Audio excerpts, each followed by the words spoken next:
2, 1.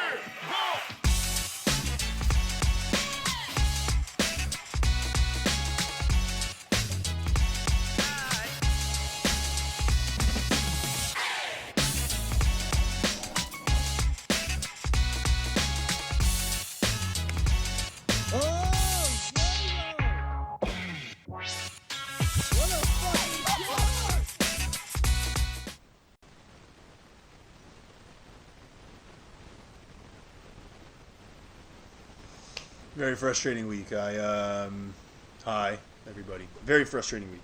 So this week I had my first setback since I started this whole thing. Since I started it, I've been cruising. Wait, change this one out for the new model. Oh, so I haven't really had any setbacks, and I had a setback this week. I played Bing Maloney on. Actually, no, you know what? Before we talk about setbacks, I want to say welcome to the world, my nephew, Teddy. Baller. Dude's already a baller, I can tell. He's probably going to beat me in golf here in a couple months. But, yeah, super happy for Teddy's parents, and I can't wait to meet him. I haven't met him yet, but I'm super excited to. Teddy, welcome to the world, big guy. Love you. All right, so now let's get into the kind of why I had a frustrating week. Went to Bing Maloney, and I did not, I shot a 91. Not bad, right? But as you can see, 0 greens in regulation, 70% fairways in reg. I kid you not, I think I only hit 4 good shots, one of which was a putt, which putting is super important. But there's good and bad to what happened to me at Bing.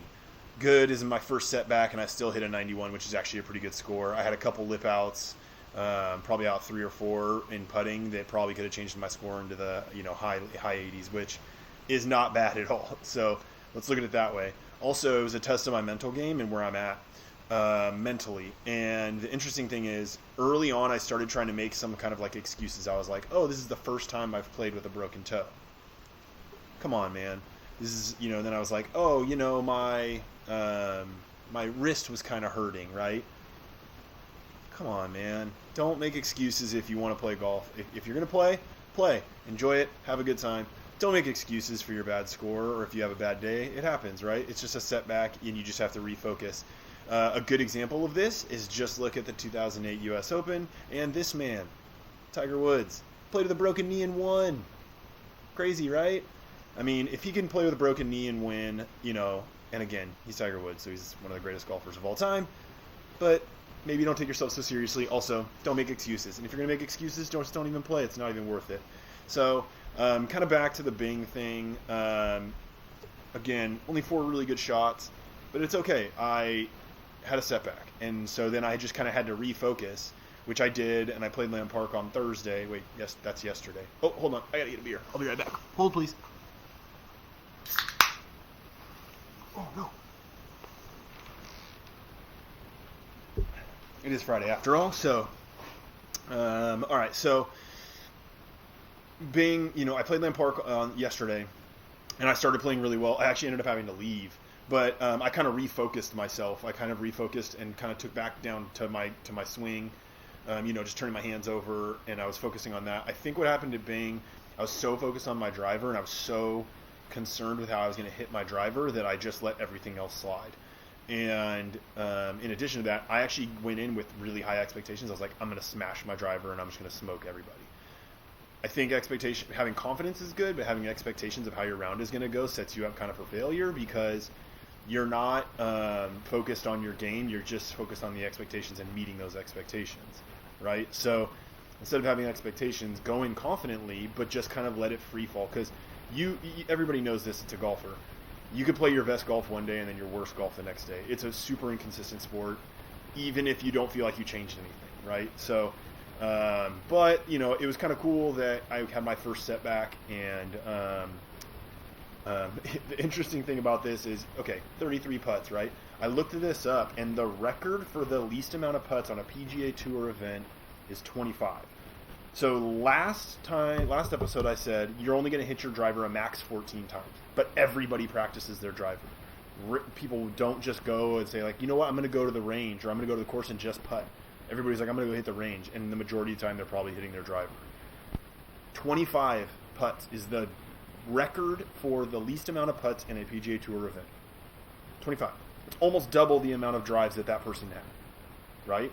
So think about it this way. If you practice putting, you're going to shave off a ton of strokes over your driver, right? Driver, yeah, you'll make mistakes, but your putting is so much more important. And I have a perfect example. Rich, this is for you. My buddy Rich, when we were playing at Bing, first drive, went off to the left side. He was in the other fairway. He smashed his 3-iron and hit it onto the green in 2 on a par 5.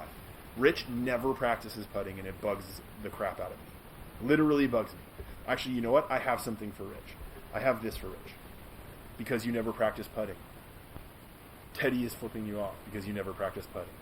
So he was on in 2, had about I want to say, 20-foot putt for eagle. Not an easy putt, and I don't expect him to make the eagle putt. But he 3-putt and parred it.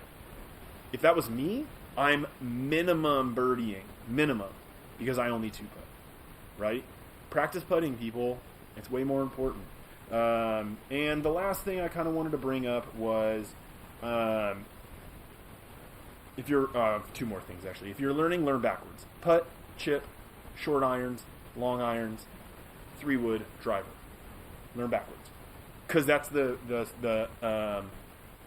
areas in which your strokes go up incrementally, right? So your putts are the most, then your wedges, then your irons, then your long irons, then your 3-wood, then your driver. That's just how it works in terms of how many putts you're going to get. So that's the first thing. The second thing is, don't watch YouTube videos that say, you can watch them, but don't take them too seriously. The ones that say, do this one simple thing. This one simple thing, that's not how you fix golf swings. It takes a lot of practice. It takes a lot of making stuff secondhand, as opposed to, this one simple thing will fix your golf swing. Those people are liars. They're just liars. They're just trying to get clicks. And I'm a victim of that because I used to do that. I was like, what's the one thing I want to work on? My hips? Okay, then I looked up a YouTube video and they said, do this one thing to fix your hips. And then my swing went to shit, right? The last thing is my next lesson is going to be October 4th. I think I'm actually going to go out and play on the course with the pro, and that should be interesting. We'll see how that goes. I am still reading this book right here, and I'm still working out. I think I'm 2 weeks away from actually changing my workout. My cousin Amy asked for a shirt. I'll get you a shirt. New hat. Let me know if you guys want anything. I mean, like, yeah, you're going to have to pay for it, but it's not cheap. I mean, it's not expensive. So, appreciate all of you guys. Have a great weekend, and I will see you next week when I am no longer crappy at... Nope, I'm still going to be crappy. I'll talk to you next week when I'm hopefully just feeling more confident.